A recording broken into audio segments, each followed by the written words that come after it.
7 o'clock. So tonight is not about that?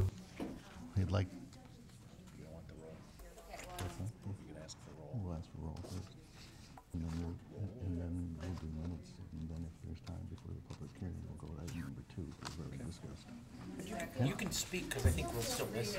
I just have a question Yeah, that that's- I don't know if anyone can answer. Okay, it's 7 o'clock. We'll call the March 26th meeting of the Plan Commission to order. Mark, roll, please. Commissioners Paulson, Here. Bird, Present. Furter, Here. Murray, Here. and Reed. Here. Here. 6 present, Mayor Barr is absent. Okay, since it's not yet 7:05 for the public hearing, we'll go to minutes, please. Move to approve? Second. Second. Any discussion, any changes? All those in favor? Aye. Aye. Opposed? Motion carries. We still have a few minutes, so we'll go to item number 2, which you've already discussed at a previous meeting, specific implementation plan, modification for sign design review, the Healthy Place. So you're doing that? No, the garage modification. The Steve Mackers, we have not discussed that one previously. Are you, I thought we'd go to Okay, the that- one we've discussed previously. Yes, It we should can go do it quicker. quicker. Thank you. okay. So this is a revised sign package for the Healthy Place. It's my understanding that the Middleton Hills Architectural Review Committee has reviewed the sign package, and all signs now appear to be compatible with neighborhood standards. The sign over the Frank Lloyd Wright entrance, which I think was the focus at our previous meeting, is now located beneath the canopy, and the letter heights are just under 11 inches. It's only 9 square feet externally illuminated, so it complies with the other signs that are facing that street. And the other 2 signs facing the Avenue parking lot are 18 square feet and are internally illuminated, and are, again, consistent with other signs in that shopping center. So our recommendation at staff is to approve as a minor SIP modification. And this was reviewed by the neighborhood committee, yes. Yes, that's my understanding. I didn't hear anything to the contrary that there was any concern with it, and I'm very familiar with the neighborhood and the sign packages on the signs that are on the buildings, and this is compatible with all the other ones. It looks much better.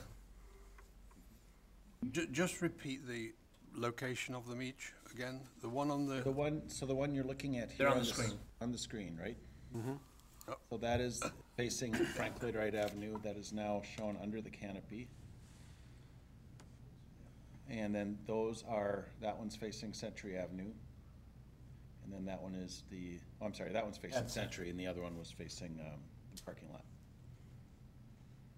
and is that on the edge of the It's replaced, canopy or on the wall? that's on the wall. All right. Move to recommend approval Second. as a minor SIP modification. Any more discussion? David, that was your second? Yep. Okay.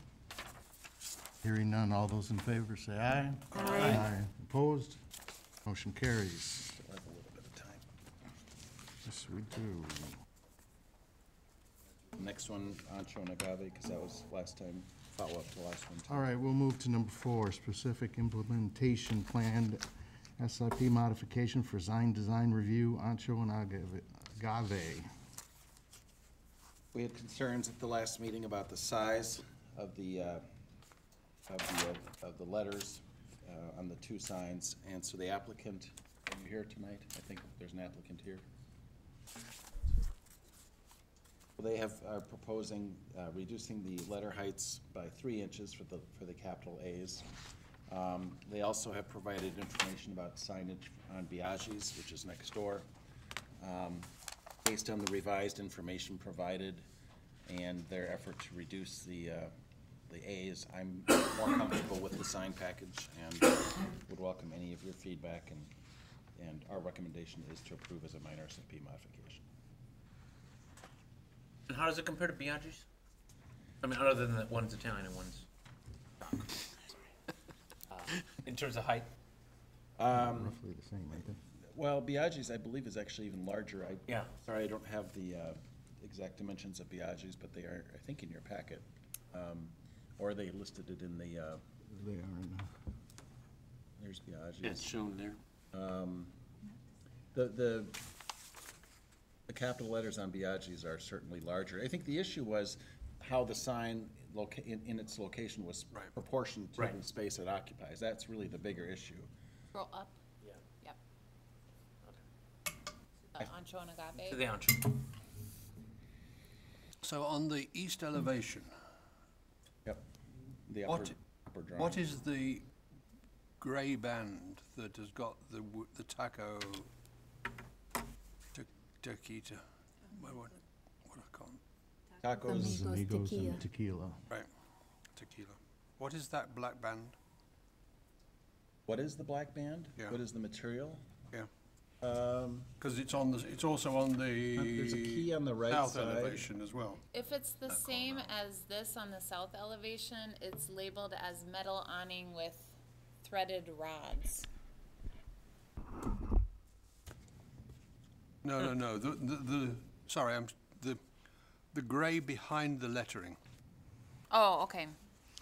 That is existing hardy plank siding to receive new paint finish.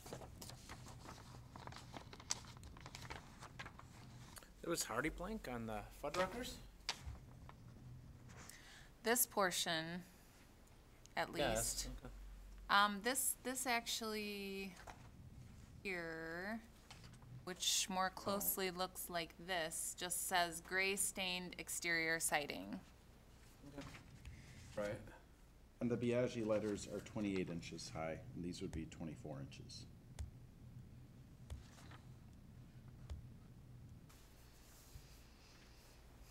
Looks fine to me.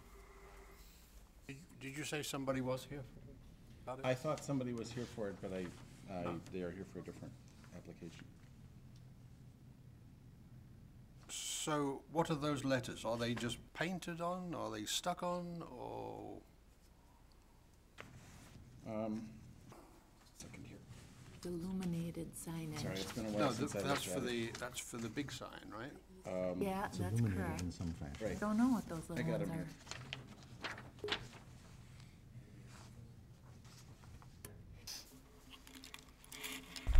If you'd like, I can give you the paper drawing, if that's easier for you. They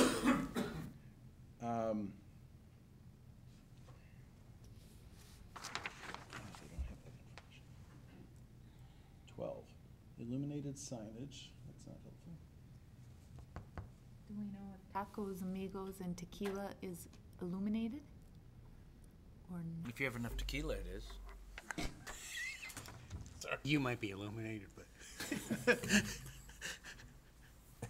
I'm sorry, I do not know. They in their sign drawing, usually they tell me materials, but I did not Right. see that in this case. Let me look at their letter.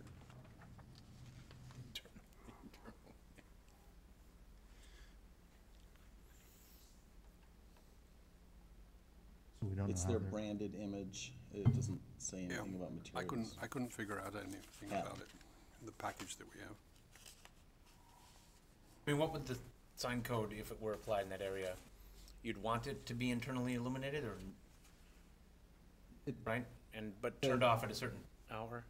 Oh, I don't think there's a rule about the signs being turned off, and there's I mean, it's a a- lot of signs that are It's illuminated a on those commercial buildings. Right, exactly. shopping area anyways. Yeah, I did not investigate it more closely because this to me was compatible with what was there previously and the Biaggi sign, so I'm sorry I didn't get into greater detail with it.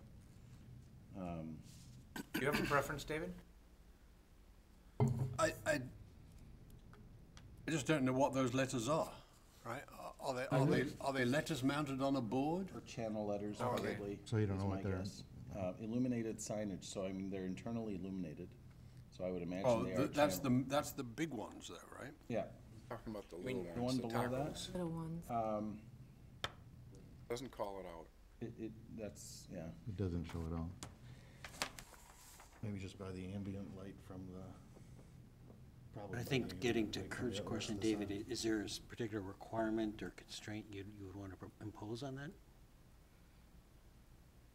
I certainly wouldn't want it to be painted. Sign?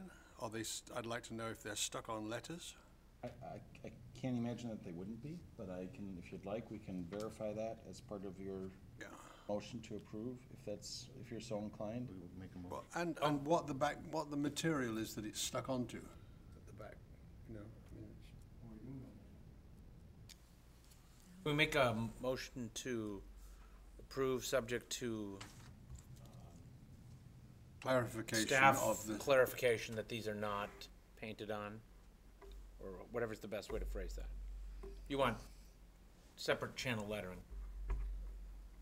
Or I mean, it might well be one big channel, right? guessing. One big box. We just don't know. Some sort of a physical, enduring Right. representation as opposed to just paint.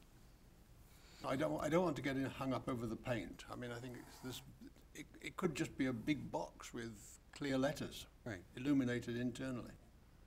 That'd be fine with you? I think it would probably be fine. I don't like the letters sitting on it very much. The big letters,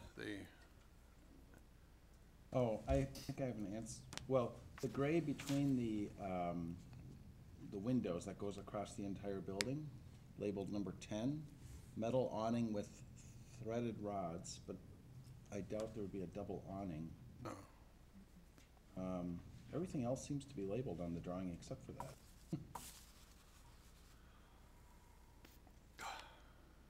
Well, I will make sure that they're not painted. I hear that's your primary concern. Whether they are illuminated or not, I would imagine that, well, at this point, I would have guessed that they wouldn't be, but I suppose it's possible they are. If you have a preference, I will certainly verify that with the applicant. It's hard to tell where they are as well, because if you look at the south elevation, where those letters would be in profile, Ancho and Agave, that must be against the back wall. And those smaller letters, are they inside that little B canopy? It says 11 foot there to the right on the south elevation. I see what you're saying. You would see that sign sticking out a little bit if it was. I hate to do this a second time, but can we defer this till the next meeting? I, Wait a minute. Would is you be there- fine with giving staff the approval authority that if it's, what are they approving? Right. Yeah. I think that this firm that did the design is based in Chicago, so that's probably why no one is here at the meeting. yeah, They probably do a lot of these. Yeah, well, this will be the second of this type of restaurant. It's owned by the same owners that own Biaggi's in Middleton. But I'm guessing it would probably be difficult for them to make the meeting. Are people happy with it sitting on top of whatever that is, right on top of it? If you could state what you don't want it to be, we could make the motion to approve it as long as it's not that.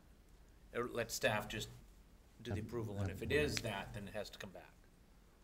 That's the most convoluted motion I've ever made.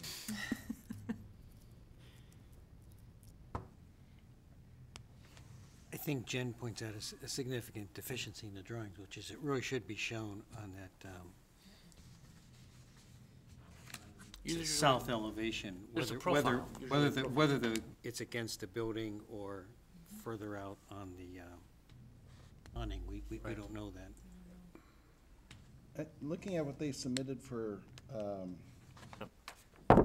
Biaggi's, although it's not clear to me that that was the same sign company.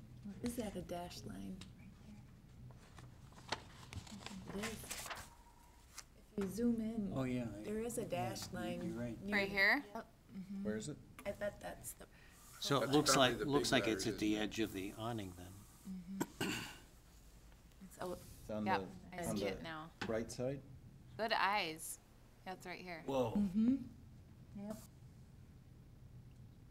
What about that dash line? So it would be, That's the sign in the sign would be profile, Channel. yeah, side of the sign. so it's on that. You'd rather it be on the building than on the awning? David? No, I don't mind which it's on, we've done both. Oh, she does have good eyes, I see that now. So those letters must sit, the tacos, amigos, tequila Right, must sit they're in that channel. in Yeah, that They're channel sitting underneath. inside the channel. Agreed. Is that That's what, what I would, they're I sitting think so. inside the channel somehow. Right. Okay, and number 10 calls it a meadow awning with threaded rods, and that's, if you look at the south elevation, you see that on the east, on the right side there, you see those two windows, and they're connected to the band above it. So that is probably, oh, and actually it says canopy on the right then. Parapet and canopy, okay. That's your answer then, Yep. it's in the canopy. So I can't imagine that's illuminated, but, The sign is illuminated. If you go up to the east elevation, Right. it does. the say- Ancho and Agave is, Yeah. Yeah. but I don't think the tacos and amigos are. So we're kind of back to Kurt's motion. Is there's something that we can state that you don't want? So that can go through staff and staff could Can Hey, you it- zoom in or- on I'm the east assuming they'd like to elevation? On the move east? along. move Yep. on and be Tacos under and construction. Yes. approve the It does whole look like enchilada. there's a rectangle around tacos, amigos, and tequila. We have to. Oh, yeah, there's. No, sorry, just one, just one. That's right. Trying to move that. Yeah, I know. Again, samples would have been helpful. And I think maybe I moving think forward, probably, that yeah, would probably be a at real least good These are idea. just these are just letters on the awning. The awning, actually, you can see the, what is it called, rivets? Yeah. So clearly, this is the awning or canopy sticking out. The letters are just mounted on top of that. I highly doubt that those are illuminated. Ancho and Agave looks like it's mounted against the facade. No, I think it's on the, I think it's mounted on the edge. Yeah. Oh, yeah. You can Yeah, see yeah, that yeah. they did a little halo effect Yeah, here to right. show that these are illuminated, and I don't see that same type of thing. The one on the this. south elevation, though, is against the facade, so. I'm gonna amend my motion and just make it motion to approve. I'll second that. We have a motion and a second. All in favor? Aye. Aye. No. And one opposed. Motion carries. Okay, it's past 7:05, so we'll start the public hearing.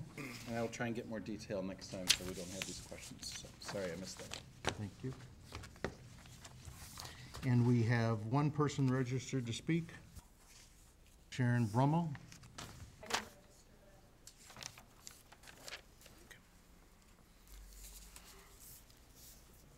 So I'm Sharon Brummel. I live at 6222 Lakeview Boulevard in Middleton. I had a question. I thought that this was a topic for tonight. You guys are talking about the comprehensive plan and the housing element. And my husband and I own two small apartment buildings on Mayflower Drive that I believe meet your definition of middle, the missing middle housing. And I took a look at the land use map, and they show up on the current map. And I realize you're not talking land use tonight, but I thought it was relevant to what you're talking about. And they don't show up on the future map. So it concerned me. As far as we tried to make long-term plans for the property, I don't know if the city has different ideas for that location. So that was my question that what does it mean when your property doesn't show up in the future? And The current zoning is? I don't know, I mean, these are small apartment buildings. I did not look up what the current zoning is. They were purchased as, These are 4-unit or 8-unit? there's a 5-unit. It was a 4-unit. Some previous owner had added a lower unit to make it 5, and it's a 10-unit. And they're cute. I don't know. I know what those are. Yeah. So anyway, maybe it's not a question to be answered tonight, but I just want to know what that means. And I did email Abby, and she forwarded it to Eileen, so perhaps I'll get an answer. Yeah, so, apologies, I was trying to text with Eileen to figure out what happened here, because we should I have just responded. emailed yesterday, or We very last minute. normally do respond within a day to requests like this. And Eileen was in the process of responding, and then she got sidetracked by another call, so she said to pass along apologies to you. But in general, does it Right. mean something? No, I think it means that we made a mistake. I can answer the zoning question if that helps. Yeah, go ahead. So where you see the word Mayflower, Yeah, the Y in Mayflower, the only Y, that color, which is what, olive, thank you, is zoned R2, which is duplex, so it'd be, if that's where your properties are, which I Yeah, believe they are, that would be a legal non-conforming use, grandfathered into that zoning classification. The pink is a B2 commercial, and then the yellow is single family. so in the future, it will be R2, but we'll have a legal non-conforming or Just like you do grandfathered now. in? That's exactly. Oh, okay, I mean, no- I It's not didn't gonna build the change things. zoning. Right, there's Okay, no Changes zoning. all right, so that was my question, what does it mean? Yeah, I think that the types of units that you have, like, as it relates to housing, are the exact types of multifamily housing structures that we want to promote and encourage throughout the city. So I certainly wouldn't want you to take away from this that there's something about your properties that the city is looking to change. I think it's really more a matter of correctly recognizing what you have on the future land use map. Okay, I think the consultants who did this portion, this is mostly just mapping the existing zoning ordinance. Because the idea is that for already established areas of the city, there's not envisioned much change, other than along a few Okay. corridors. So this is what we would call internal to a neighborhood. okay, So it's maybe, again, the small type of units you build might be more encouraged in the plan, okay. but it's not showing a change in the zoning yet. It's just that on the current map, they showed up as brown, and now in the future, they've changed colors, so. And just for your benefit and everyone else's benefit, is once a property is developed, if the zoning changes, it doesn't force you to have to alter your building. Okay. Right. Okay, well, thank you for the Grandfather. answer. And at the same time, also, under current zoning, there wouldn't be an allowance to go from 5 units to 6 units, for example. So that wouldn't be permissible under current zoning. They would have to Brown do- is the R3? the brown below is R3. But I think her property is shown Under as two. the olive. Two. Yeah, green. Yeah. So hopefully that 4-unit became a 5-unit quite some time ago. Yeah, and that's fine. We're not gonna, we're not looking for issues like that, but I'm just saying that there isn't an inherent right to go from 5 to 6 or, to increase the density. We have no plans to do that, we just want Right. continue to maintain and improve the property, but I didn't know if there were. Yeah.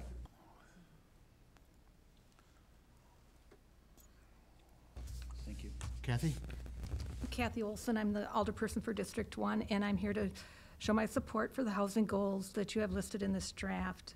I think making the Workforce Housing Task Force a permanent city committee and the use of the 1-year TIF affordable housing extension would both help move these goals forward.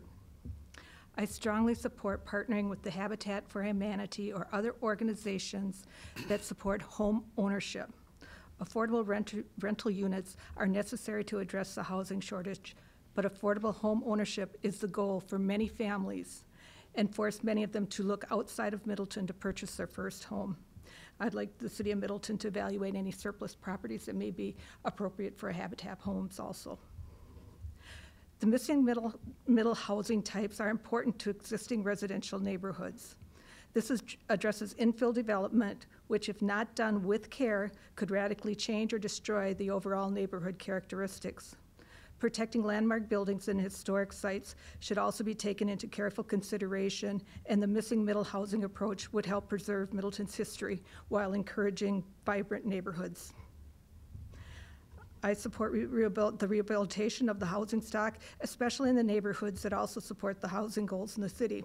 Unfortunately, many neighborhoods have covenants exempting them from a number of these housing goals outlined in the plan, and they prohibit things like multifamily, small lots and small homes, accessory dwelling units, and solar, to name a few.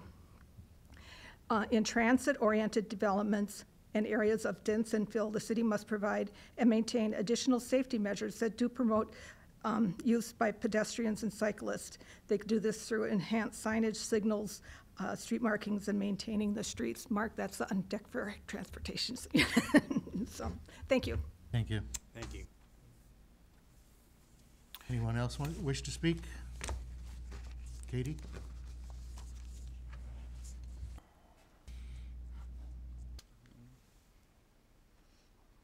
My name is Katie Nelson. I just have a couple questions. I have a friend who lives in District 3, and she had a couple questions that she wanted me to relay to the committee. She wondered what the impact would be with the future housing plan on residential property taxes. And she wondered what encouragement people would have to, or what incentives there would be for renewable energy sources and other programs. And my question is whether tiny houses would be allowed or promoted. So those are my questions. Thanks. Thank you. Can I? Thank you. Please. So, I'm on the Workforce Housing Committee, and we discussed the issue of tiny houses, and we didn't come down specifically saying in favor or against, but certainly as this idea of a range of housing styles and sizes. And in some places, tiny houses would be appropriate as a form of like accessory dwelling unit. But I didn't think we wanted to get into whether it should be a tiny house or a small lot house. The problem with a lot of tiny houses is that they're actually considered by the state building code to be personal property, not real property, meaning real estate.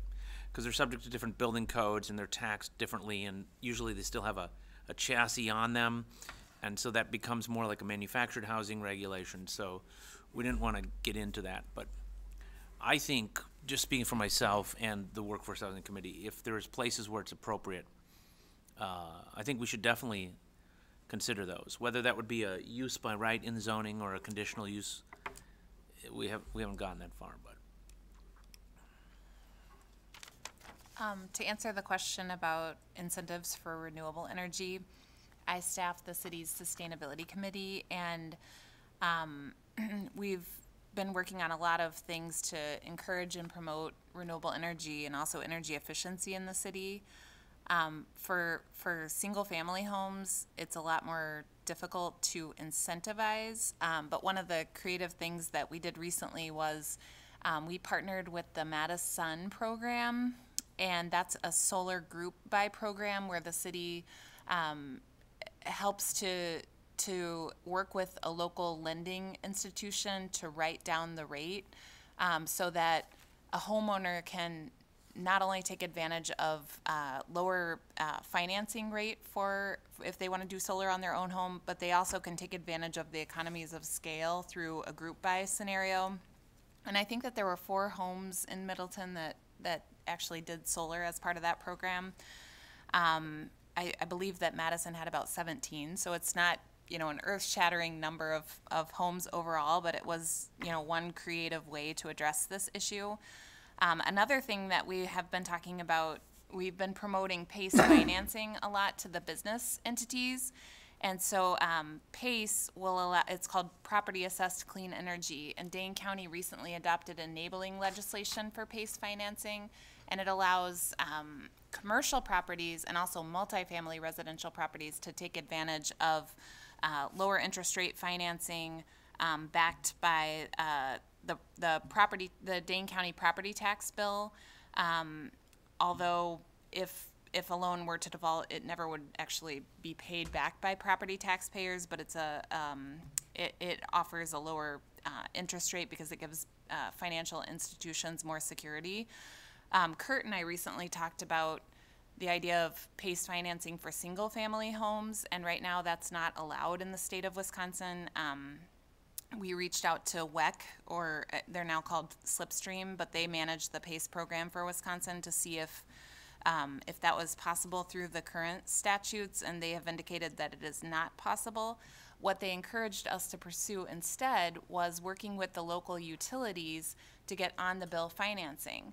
And if MG&E were to enable on-the-bill financing, they would actually finance renewable energy projects for single-family homes, and then they would charge the costs back partially through the savings that people are seeing on their utility bills. And MG&E does not offer this now, but we have built this into the draft program, and we've also talked with Dane County about including this in the Dane County Climate Action Plan that the county is working on right now, because I think the more municipalities that get together and work with the utility on some of these things, the more likely that we're able to see success through some of these programs.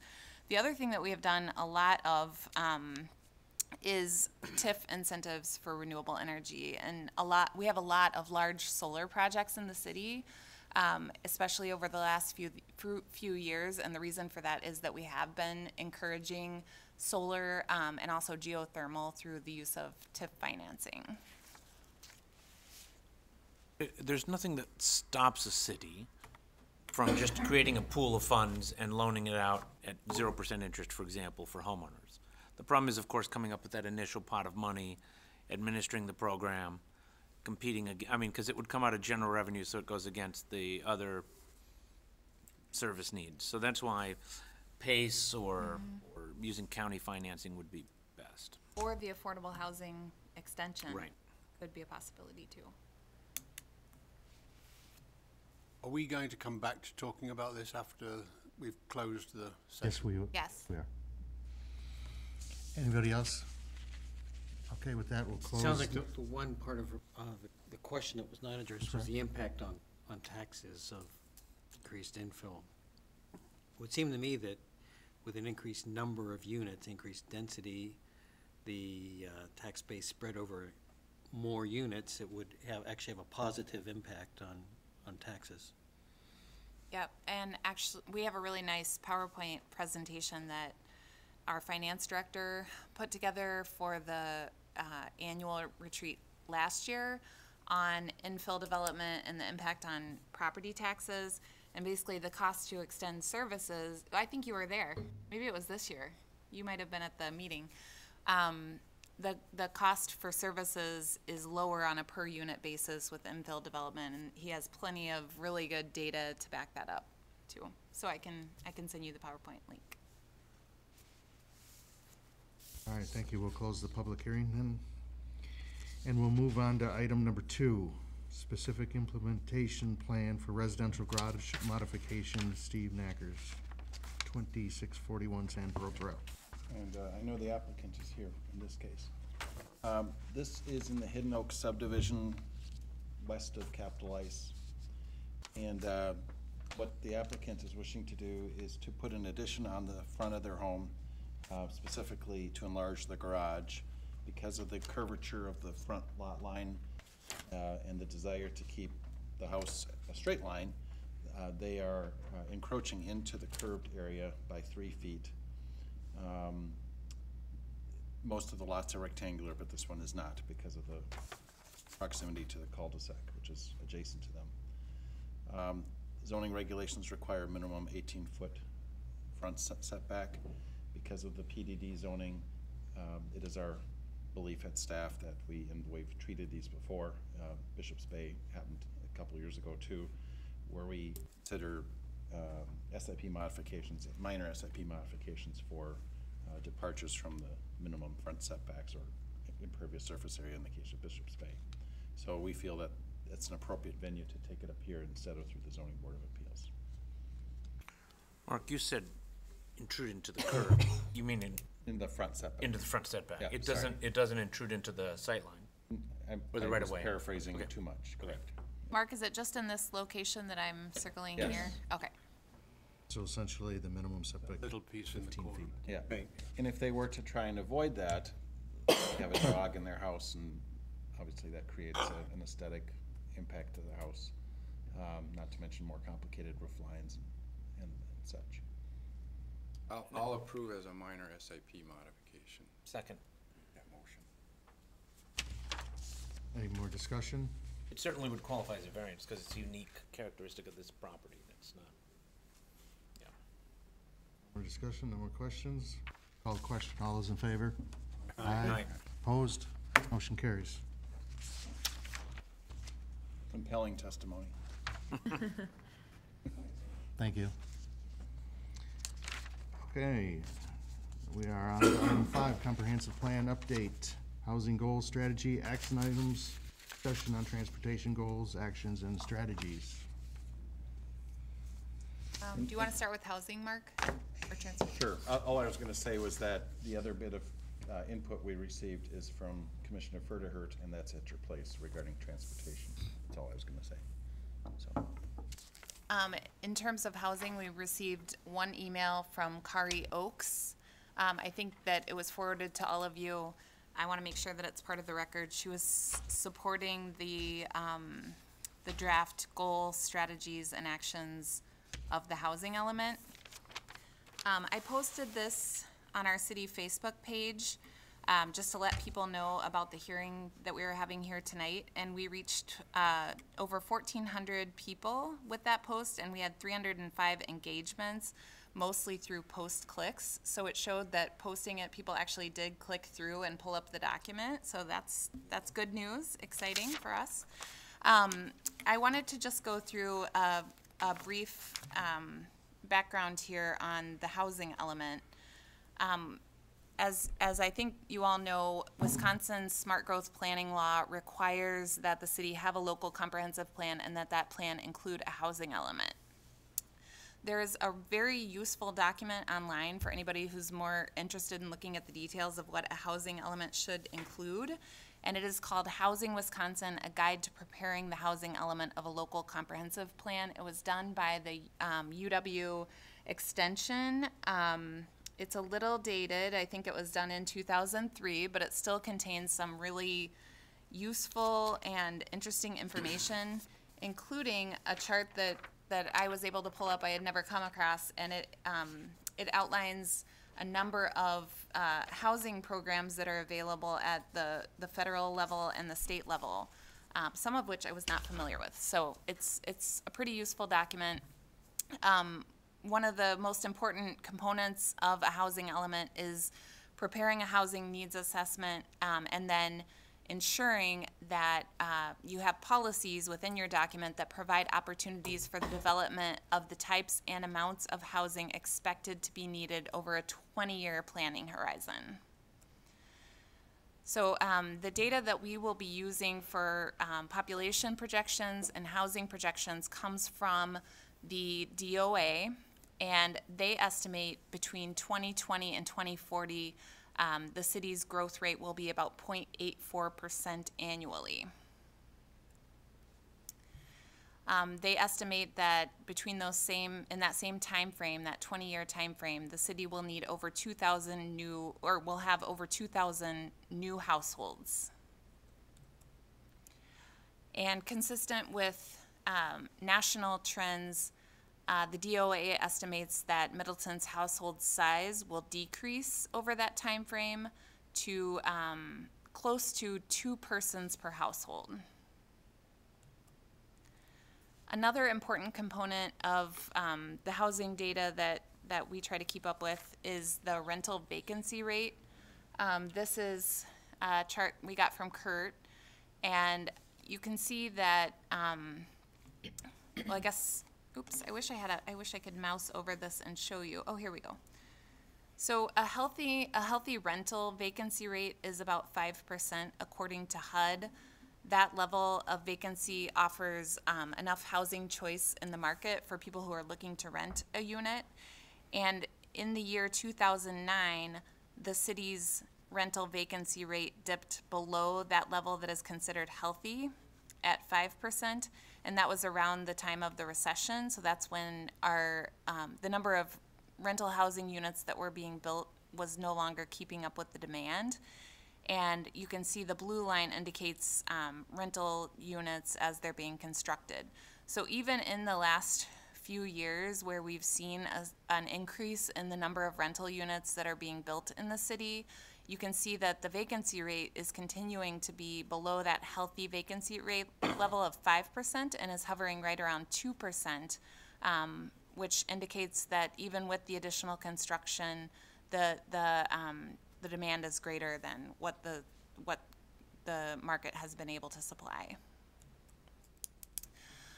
This is the overall housing goal that we have drafted for the comp plan. The green are some changes that I got from Kurt just this afternoon, and I really like the wording changes. So the new goal, as drafted, would be Middleton will support a wide range of housing types, sizes, and costs throughout the city, including quality, affordable housing, in order to meet the projected housing needs. We took the goal, strategies, and actions to the Workforce Housing Committee last week. Initially, we were proposing 2 housing goals, and they combined them into 1 goal for the overall housing element. And they also made several changes to the strategies and actions, which are reflected in the document that's in your packet. I would envision, as we continue to flesh out the document, we would keep them involved in the process because that's our committee that really has a lot of experts in housing. So the 6 strategies that we are proposing are to increase the amount of housing units available in the city while ensuring that the overall density of housing is either maintained or increased with growth. This is not a new goal for the city. In 2010, the city adopted the Sustainable City Plan, and this same goal was included in that plan. The second strategy is to ensure that all land annexed to the city is planned as a complete neighborhood. And within this document, we would have a nice call-out box to explain like what the different components are within a complete neighborhood. The third strategy is to preserve and support rehab of the housing stock in existing residential neighborhoods. The fourth strategy is to support and, where possible, incentivize energy efficiency and renewable energy. The fifth strategy is to provide incentives for the creation and preservation of affordable and income-restricted housing. And the sixth strategy is to promote homeownership opportunities for first-time buyers. I'm not going to go over the action steps within each of these strategies, but I certainly would welcome and encourage you to comment on all of the action steps. But I do want to just quickly go over the action steps that are included under strategy number 1, because so far most of the comments that I have heard have been around that strategy to increase the amount of housing units available in the city. So I just want to quickly go over those actions. The first is to support infill development where appropriate, especially in downtown Middleton and other areas well served by transit. The second is to include missing middle housing types, characteristics, and assembly in modifications to existing subdivisions. The third, which I believe was discussed pretty heavily during your last Plan Commission meeting on the transportation element, is to embrace transit-oriented development, especially along major roads connecting activity centers. And then the last 2 action steps involve revising the zoning ordinance. And I just wanted to make sure to note here that these are action steps that are within the comprehensive plan, and we are trying to be specific about the actions that we expect that the city will be taking over the next 10 years as it relates to housing.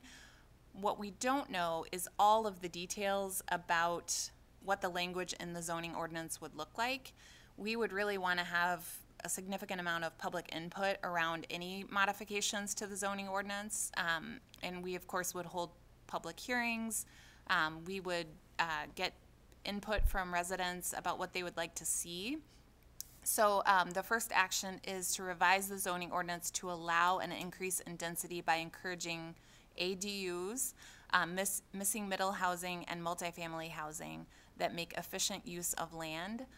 There is a survey right now that Dane County is sending out, which I'm also going to post on our city Facebook page, asking people about their opinions about accessory dwelling units and really trying to gauge interest from the public.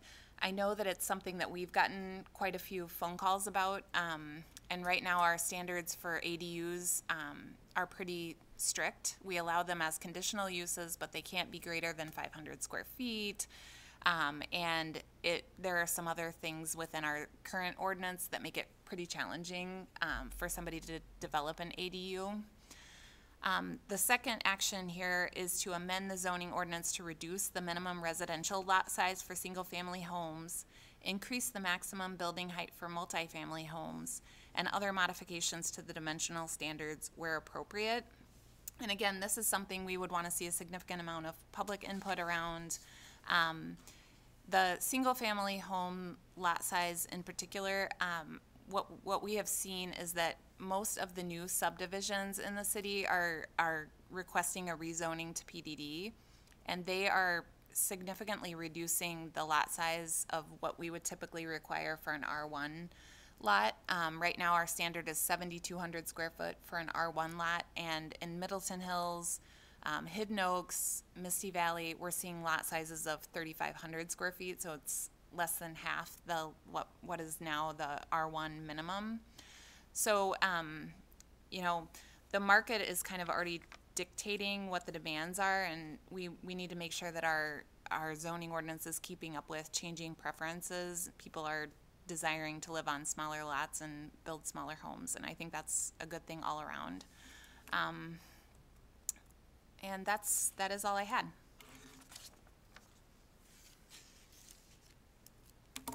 Any comments? I'd like to say, I think this is very well done. Overall, I think it's very well done, well thought out. A couple questions. Abby, have we seen any impacts in Middleton from short-term rentals of housing stock that might decrease its availability as more permanent and enduring housing? I'm thinking like Airbnb, VRBO, impacts like that. We get a lot of questions about Airbnbs, and I know our tourism department is tracking the number of Airbnbs that are operating within the city, because right now they do not pay room tax. They're supposed to. Yeah, or are they in Wisconsin? Okay. So we should be collecting that. So I could be wrong about that. Maybe this is a more recent change. But we do get the question quite a bit about what the restrictions are, and right now we do not have any restrictions against short-term rentals. State law says you can't prohibit short-term rentals. Okay. You can't prohibit it, but you can certainly regulate it for health and safety and require a, I can send out a memo I have from a state source. I ask because I know you in can require- some communities there's a concern that it reduces the Right. availability of the housing stock. Right. I know, I recently read an article from San Francisco where they were talking about this exact Exactly, thing. right. But I think Airbnb started in San Francisco. It's very prevalent there, and of course with the housing pressure that they have there and the problems they have with housing affordability, that it's creating a problem. I think that the number that we have operating in the city of Middleton right now is relatively low. It's probably just about a dozen or maybe even fewer, but it might be a good thing to include as a goal if it, as an action should it become a problem in the future. Yeah, Yeah, and I sent Susan West a memo because she asked about this, so I can send it out to everyone. It's the state has constrained what you can and can't do to regulate them. You can require that they have a public health permit, and we should absolutely be collecting room tax. But I don't think, and they're supposed to be remitting sales tax to the state. One other thing to mention, our zoning ordinance right now allows the renting of up to 3 sleeping rooms within a home.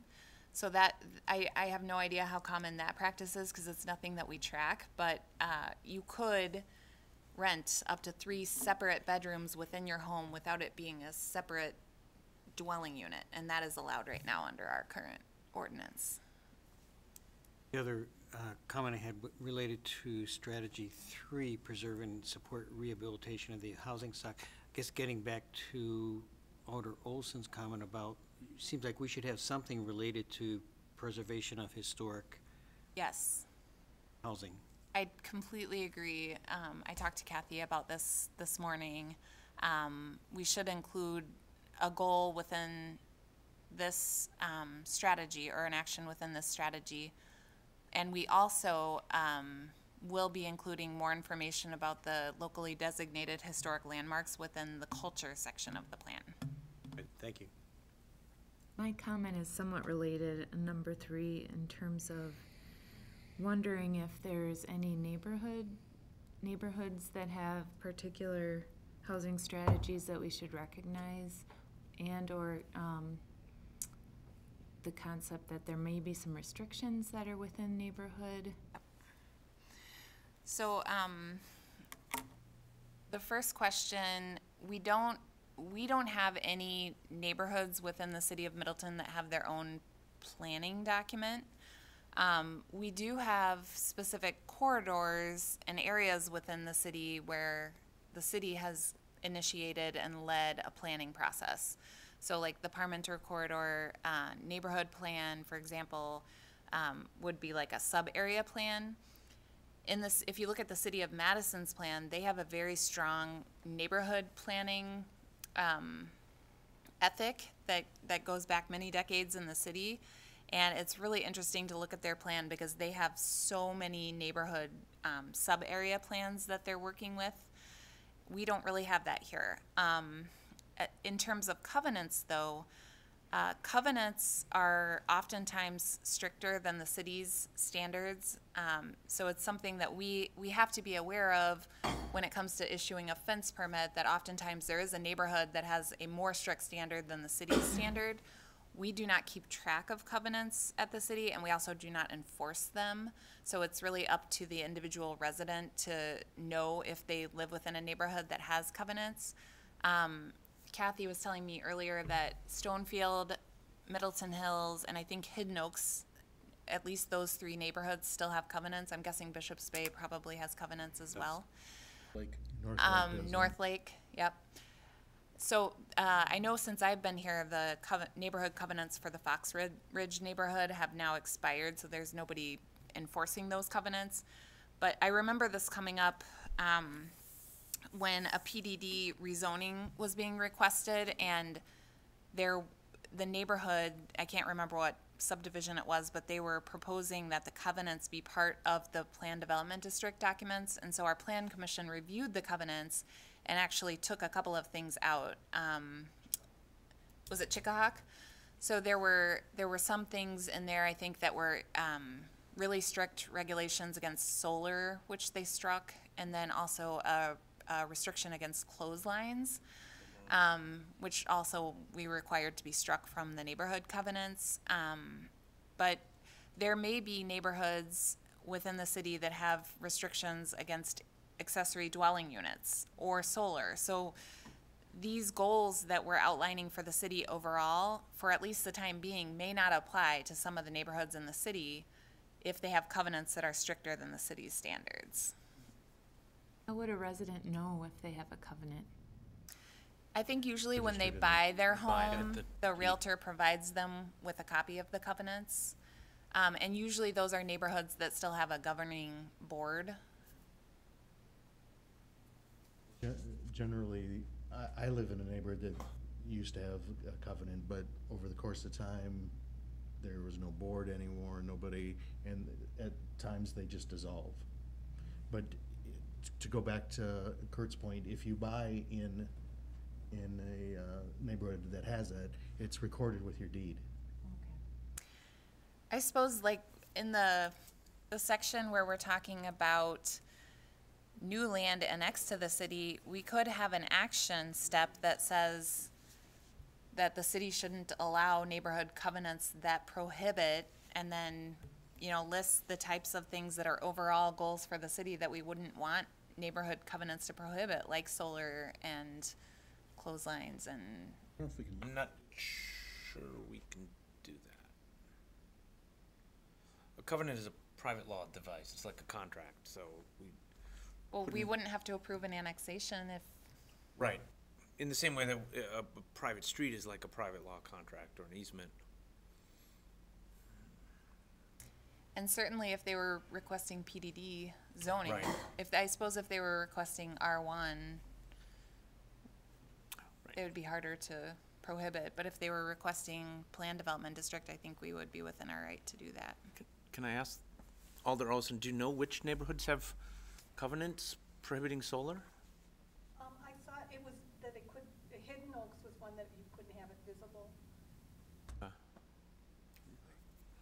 I mean, the state could always change the law and just supersede all anti-solar covenants, but I know that in my neighborhood, which has covenants about 500 pages thick in Middleton Hills, there's plenty of places with solar panels, so it gets much more to the color of the painting and That's And on the roof. flowers. the flowers in the front yard and stuff like that. But I think it does allow accessory dwelling units.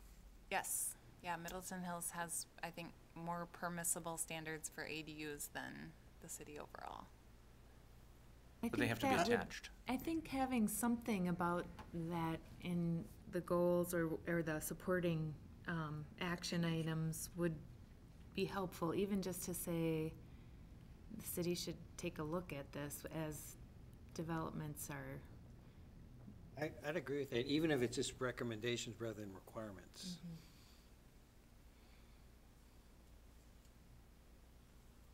Can I put a plug in for the word quality? It appears in the overall goal, but it doesn't appear again anywhere else. To increase the amount of housing and the quality of housing units, you know, I think something, we ought to say something in there about quality. And just one other thing, Abby, in writing, I've got a page of notes for you, but there are some soft words in there, like either, or such as, or you know, consider. You know, I think we have to be stronger than that in the action items. But otherwise, I liked it.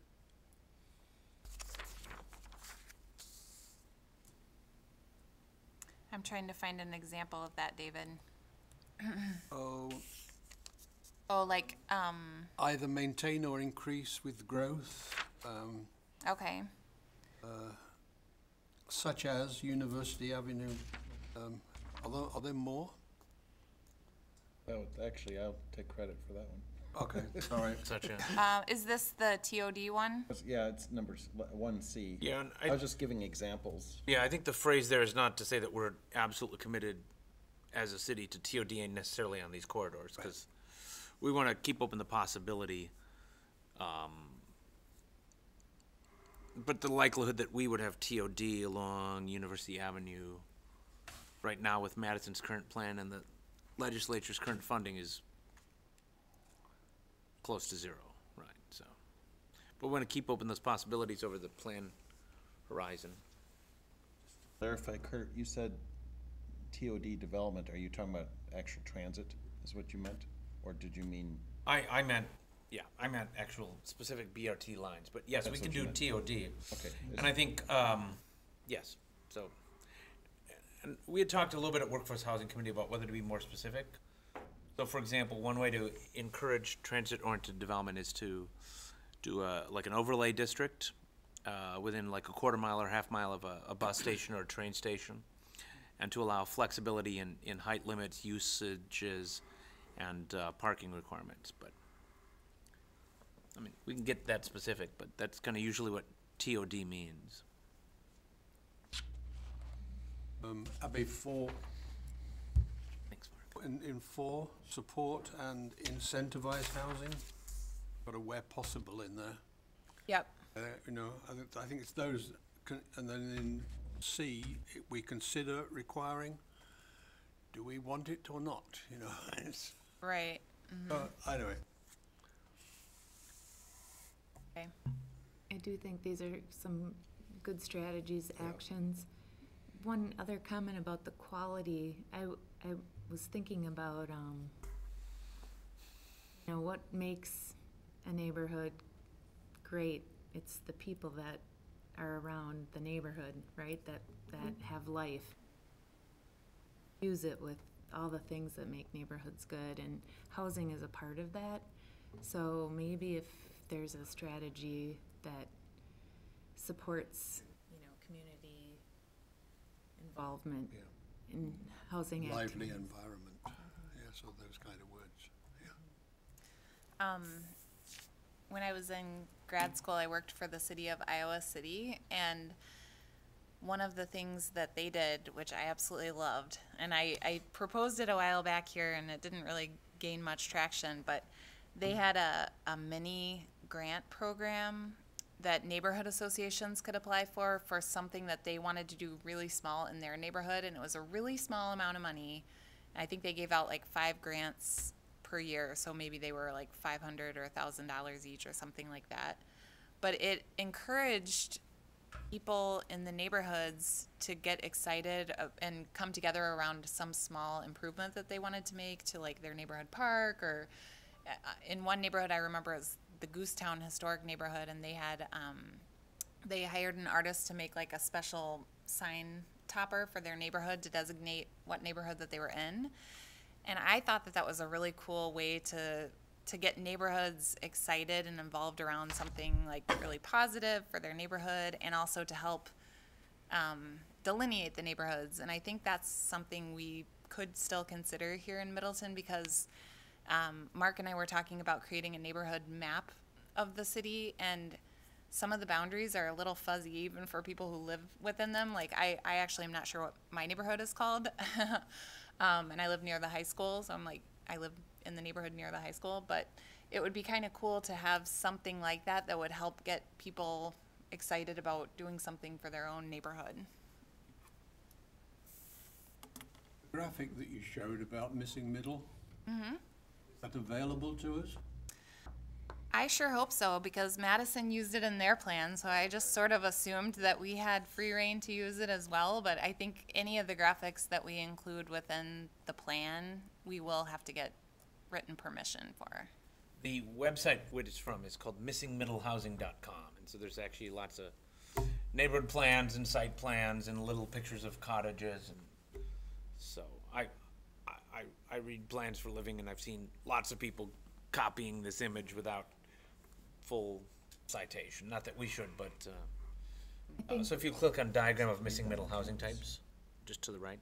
It's right Right up of where here. you are. Yeah, is that it? Yeah, it's like right on the front page. Kurt, what do you do with one of your students when they do that? As long as you put the citation. Yeah. Yeah, I just say the source. Yeah. I'm not sure everyone in Middleton will know what missing middle means. Yeah, I think that's something we need to Live define. in then. Middleton, so missing middle is a little weird, so.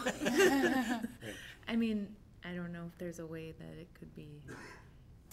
It's kind of catchy, but We talked about having a call-out box at workforce housing that would list some of the types.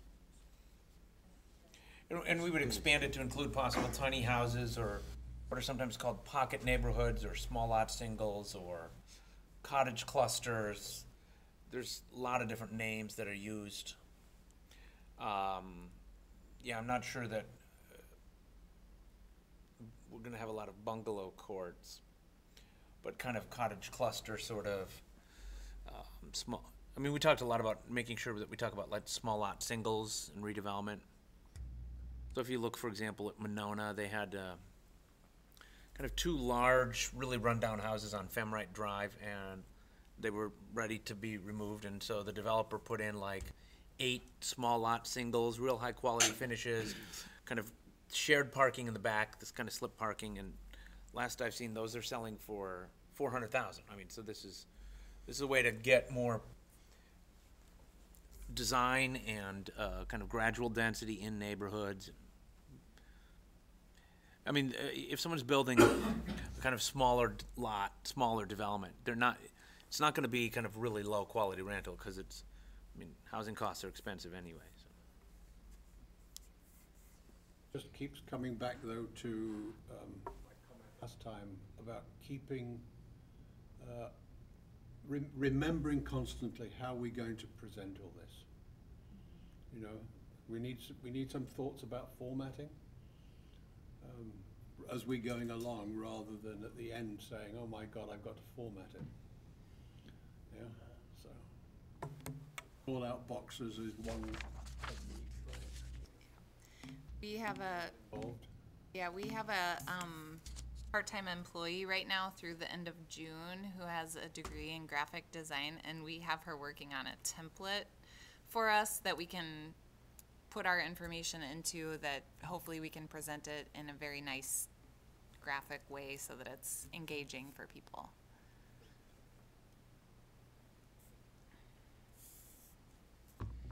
One of the things I wanted to mention is we're talking about, in number 6, promote home ownership opportunities for first-time buyers. You know, I think you stated very well, Kurt, just a moment ago, what one of the big issues is you go and you build a home on a small lot, and it starts out affordable, and then all of a sudden it's $400,000, and it's no longer affordable. So I think as part of our strategy, we have to look overall, and there are state limitations with what we can do, but that doesn't mean that things aren't going to change over time. So I think we need to look at how do we create places that are affordable to begin with and continue to be affordable. Community land trusts is one way, shared equity, cooperatives. I'd like to see some verbiage in there as far as that goes. One of the things that I envisioned that I thought would be really cool, and I'm kind of weird, but like townhouses with, that is a cooperative where you'd have 0 lot lines and maybe a park across the street and something like that, that would create more affordable opportunities, but also some more density. So I think that's one of the things that we haven't been able to, because of the land costs. And I was on the computer today looking at lot prices. Oh my word, unbelievable.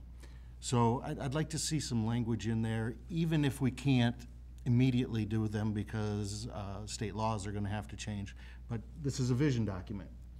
And one of the visions that we need to look at is, how do we create something that's affordable for generations? Yep, I like that idea. I mean, just as an illustration, so the mayor asked me to put together some numbers, so I just took kind of standard lot costs, standard building construction costs, and even trying to design like a 4,000 square foot lot with this kind of really small house. The minimum price we could get it down to is like $365. So just because construction costs and land costs are so high. Construction costs now are about $160 a square foot. Land costs, just raw land for residential's $2 a square foot. Add it up, you're not gonna get, unless you do like a land trust or a nonprofit or something.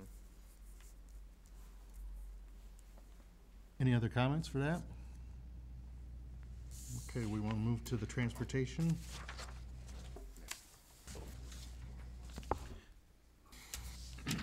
What you have for transportation is an update to the memo that I first gave you 2 weeks ago.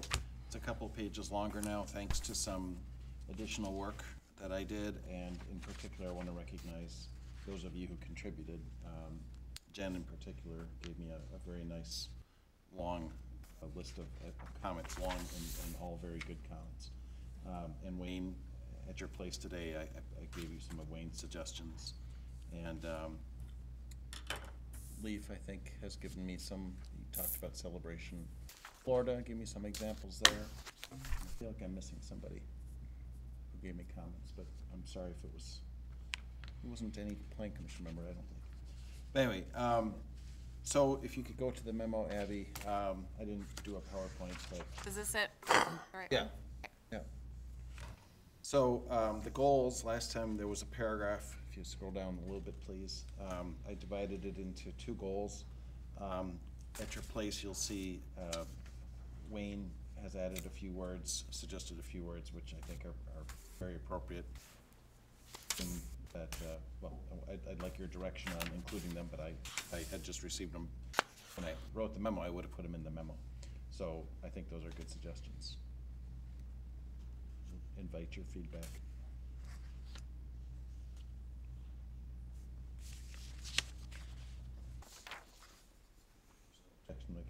just keep going, I guess. Well, no, I like how Wayne has amended the first goal. Okay. But I like the spirit in which you were writing, which is, I guess, we want to make a firm decision and statement, right? That we need to stop designing stop designing cities for cars. And not just Middleton, but every city has destroyed itself kind of mainly to accommodate the automobile. So I like that kind of emphasis on complete streets, that streets are for people, not for cars. And I don't know how much it'll get us Public Works Committee, so. Can you read it? Can somebody read Yeah. the amended one out loud? So it's, at your place, and Abby, if I didn't I give was you just one, I'm thinking sorry for the about people. that. Oh, for the people out there. It says Middleton will design its transportation infrastructure for coordinated, integrated use by pedestrians and bicyclists, as well as motorized vehicles. And what Kurt is talking about is you like the spirit of the not just motorized vehicles, which was intentional the way Right. I guess in hindsight, I should have had this available for the screen. Sorry about that, Abby.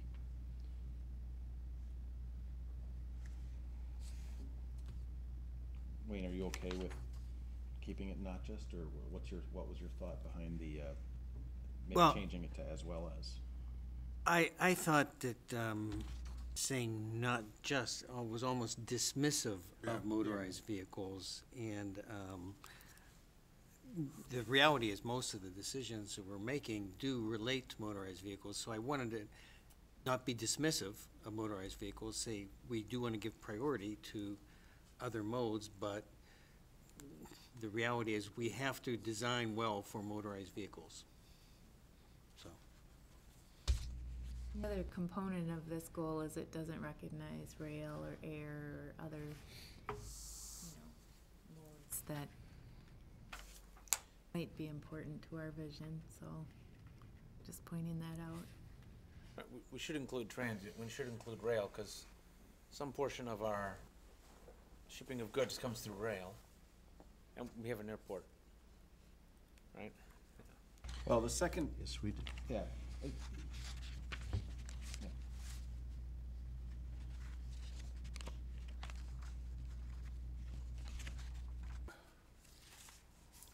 We do have a section on rail. We do have a section on rail and airport. The modes I are think broken that, up. the first one was talking about infrastructure, the first goal. The second one was talking about reliable movement, and mobility, basically. And what I couldn't see on that was which of your strategies relate to goal 1 and to goal 2? Right? Or are they all They're mixed in? overarching goals. I think that was the case with land use and with housing too, Abby, correct me if I'm wrong. You don't have strategies tied to a specific goal. We only have one housing goal. You only have one housing goal. I thought we had talked about having 2 goals for every section.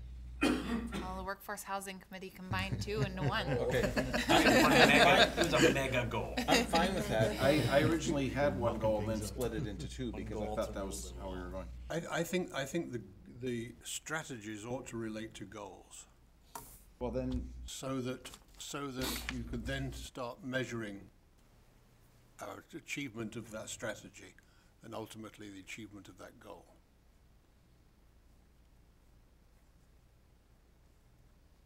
I have no problem with going back to just an overarching goal for every section. I mean, I think that makes a lot of sense.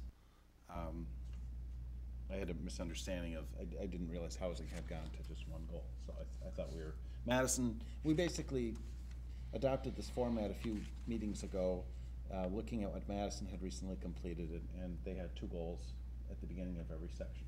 So, that was kind of how we gravitated, but if that's, if you want to go back to an overarching goal for transportation, that's perfectly fine by me. But I think the point there was that Yeah. it needs to relate back to. Right, of course. Right. Of course. Yeah, I mean, there's nothing wrong in having 2 goals. Right. But I think the format of what I'm saying is the Madison plan has the two goals as like their cover sheet, if you will. It displays the two goals, and then it just lists strategies and actions that relate to both. It doesn't identify them. Correct me if I'm wrong, Abby, that's how I remember the Yep. Madison. Yeah, that's how the Madison plan. Yeah.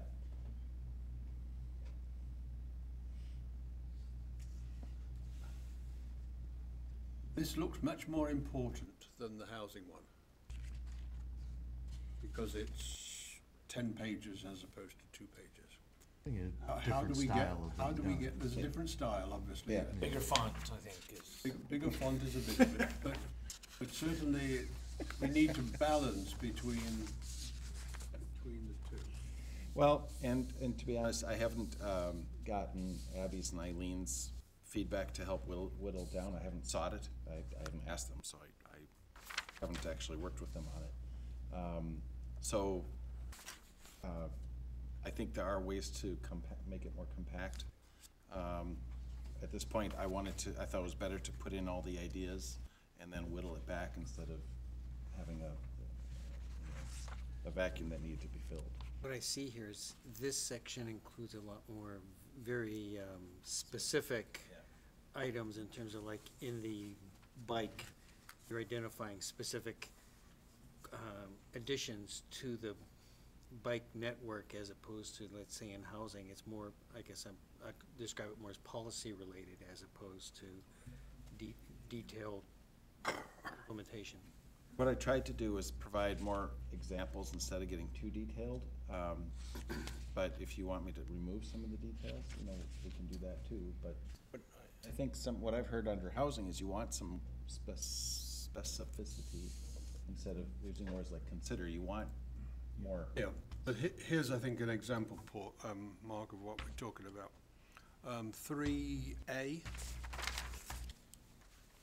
first 3 lines, I think, can be deleted. And that leaves you with design adjoining streets or cross streets and parallel streets, if you like. Design adjoining streets to ensure that parcel access does not compromise road safety is the action. Right?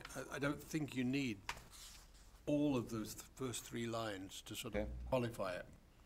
I think that could go several of the ones that I went through on here. I've marked them. I can have it. I mean, we can make the housing element much more specific, but I think I'm fine saying that the housing element is kind of the overarching goals and policies. But the transportation plan is really connecting into already adopted, very detailed, specific plans, like the bike plan, the streets improvement plan. And, you think transportation planning is usually a little more detailed, right? The LRTP and the TIP are very specific, very detailed, very action-oriented. So I think having those comprehensive plan policies very specific about what types of streets to approve gives clear guidance to the engineers as they're reviewing the site plans. I mean, I don't inherently object to it being that detailed. I think if you can achieve a point in the planning process where you get enough buy-in to get this level of detail, you always want it.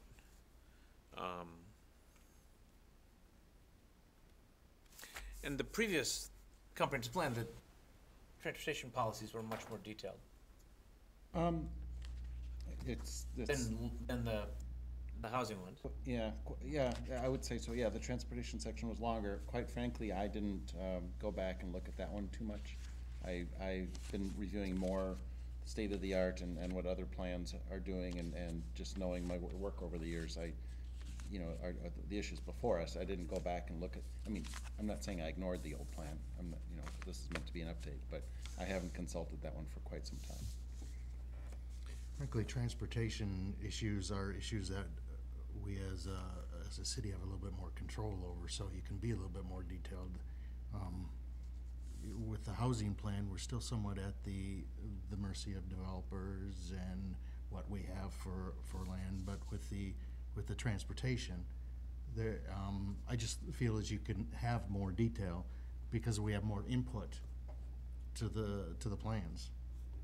So I'm with Kurt, I don't have any problem with a more detailed plan. I think we can probably, at added a little bit of it for, Yeah, I think if Abby, I mean, we have a lot on our plate, the three of us do, but I think we're trying to do this right, obviously. And so I'll sit down with Abby and Eileen, over the next couple of weeks to try and get our formats compatible. I mean, we've got it down to strategies and actions, goals, strategies, and actions.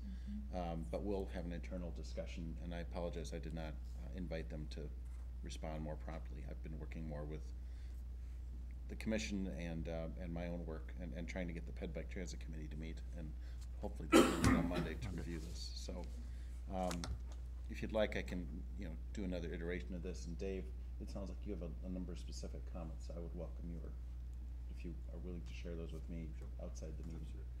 All of you. But for example, where it says, the city received a bronze level designation on the League of American Bicyclists. It's about 2 pages down. Yeah, 7, sub I. It says here, and is in a good position to pursue a higher ranking. Why not just say, as our strategy, we want to pursue, Yeah. we're going towards silver. Let me explain what this format, when you see a bullet like this without a letter, that's just meant to start being the text that goes with. Oh, okay. It wasn't meant to be an action item as much, that's more background narrative. Oh, okay. Those are ideas I didn't want to lose. The goal, and the I is the actual action. Later you can pull out more specific goals, right? It's Yeah. it's about safety, it's increasing transit, it's Yeah. implementing the bike plan. Do we specifically say that the bike pad plan is adopted as an element of this comprehensive plan? We should just make sure to say that. Is included hereby by reference or something? Yeah, our bike ped plan is from 2009. We could have as a goal here to create an updated bicycle plan. I guess I haven't, what I said under G was review and update the bicycle network plan map on an annual basis. But I don't have a specific action item to formally update our bicycle plan at this point. We could do that, but I was sort of thinking this planning process was helping create those policies that did that. I was trying to do 2 in 1, if you will. Recognizing that the map, which is later in your document, the map we worked on over the last several years, I think it's pretty, the network, the bicycle network, that's really the heart of the physical improvements we want to make. That shows the improvements we want to make, so there's really not much else to do other than have general policy statements, which this was intended to accomplish. and you put in some specifics as far as which ones were Yeah. of importance, kind of as, Right.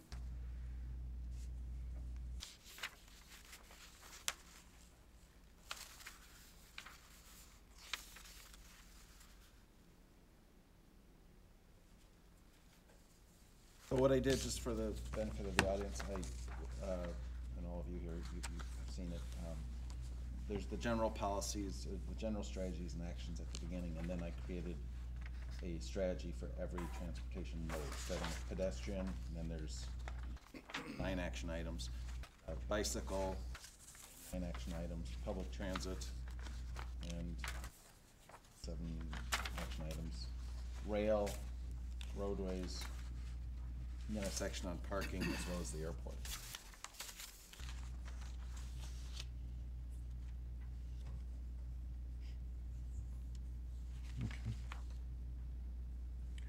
well, this is go ahead. Just as a general rule, I like the parking Go to number 11. policies here, number 11. Yep.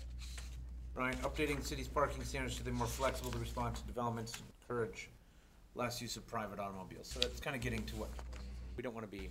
We're not anti-car, because all of us drive. We're trying to get people to drive less. We're trying to be anti-pro car, right? So the impetus of so much planning for the last 50 years has been pro automobile, and we're just trying to bring some balance back by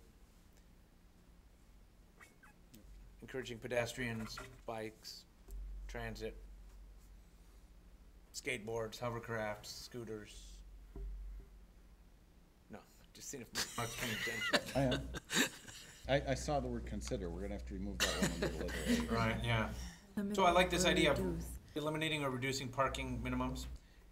Some places, you know, like near transit stations, maybe reduce them. I like the, removing, the possibility of removing some parking restrictions on streets, because that does one or two things. Creates more parking, and it Slows also down is cars. slows down cars. It's a traffic calming, so I like that. Yep. C is obviously, trying to get the parking fields out of sight, not just because of visual, it really has very little to do with visual as far as I'm concerned, but it affects the liveliness of the street. You know, the downtown, we really are trying to promote underground parking just like Madison and other communities, so that you don't walk by a field of parking that is really a poor use of land. What's D, Abby? Park and ride lots, yeah. Park and ride lots, yeah. Technology for E, and then, electric vehicle charging stations. I would appreciate some discussion about 1B. I incorrectly said 1C. Because I had a couple possible changes to that. So we say walking and accessibility for people with limited mobility, bicycling, transit. Then the next one, I didn't understand why we would say fleets rather than just vehicles, period. And also I would make that low carbon rather than just assuming electric, because So instead of, so you would, Variations. that fourth bullet would read low carbon multiple passenger vehicles. yes. And just to remind people the history, that this is, the language that you had here originally was what I lifted from Portland, Oregon. So I appreciate these modifications. I just want to explain the Yep. background. But you're saying those bulleted points might well disappear, right? Well, in this case, this section B is lifted from Portland, Oregon verbatim, basically.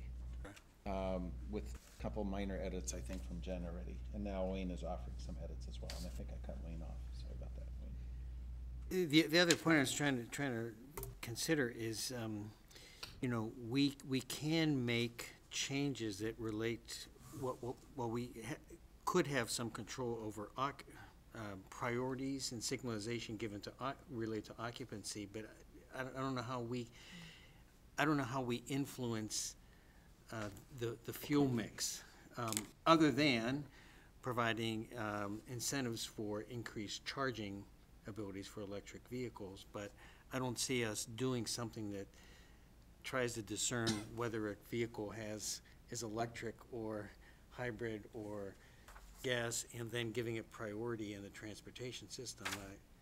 That's why I'm saying that the thing that we can work with is occupancy. Or optimizing right-of-way. That was- Optimizing right away for higher occupied vehicles.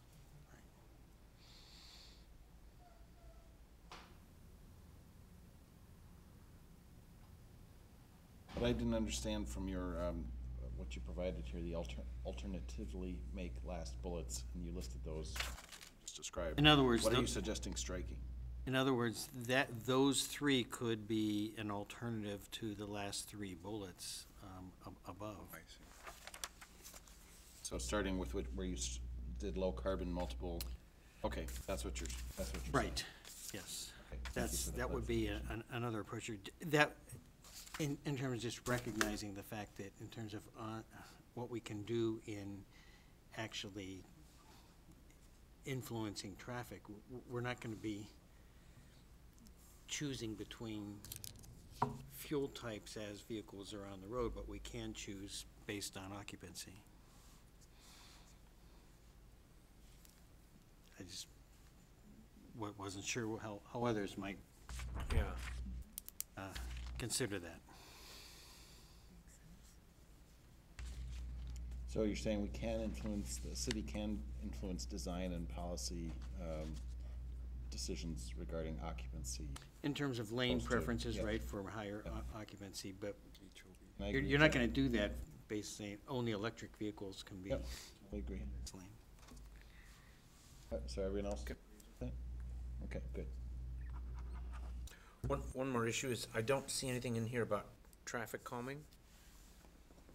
And I think a lot of neighborhoods would like traffic calming, not just enforcement, but, There is, under ten there was. B. Did I miss it? Calming, yep, I put that under roadways. Which frankly, I was thinking about 10B. making roadways. put it under safety, too. Yeah, I was thinking of restructuring this a little bit. Yeah, there, okay. I missed it, I'm sorry. No, it's all right. I was thinking of, since roadways are used by various modes, I Yeah. was thinking of getting rid of the roadway section and making it part of the earlier section. So a lot of this is just trying to organize the ideas. Yes, traffic calming is, we did not forget that. One of our goals should be to have a sign up near Wanakee saying, go west to 19 and go around. Stop driving through our city. Nice try. Nice try. Would it be internally illuminated? Thank you, Bob. Any more comments? Well done. Okay, do we have a motion to adjourn? Motion to adjourn. We're adjourned. Thank you, everyone.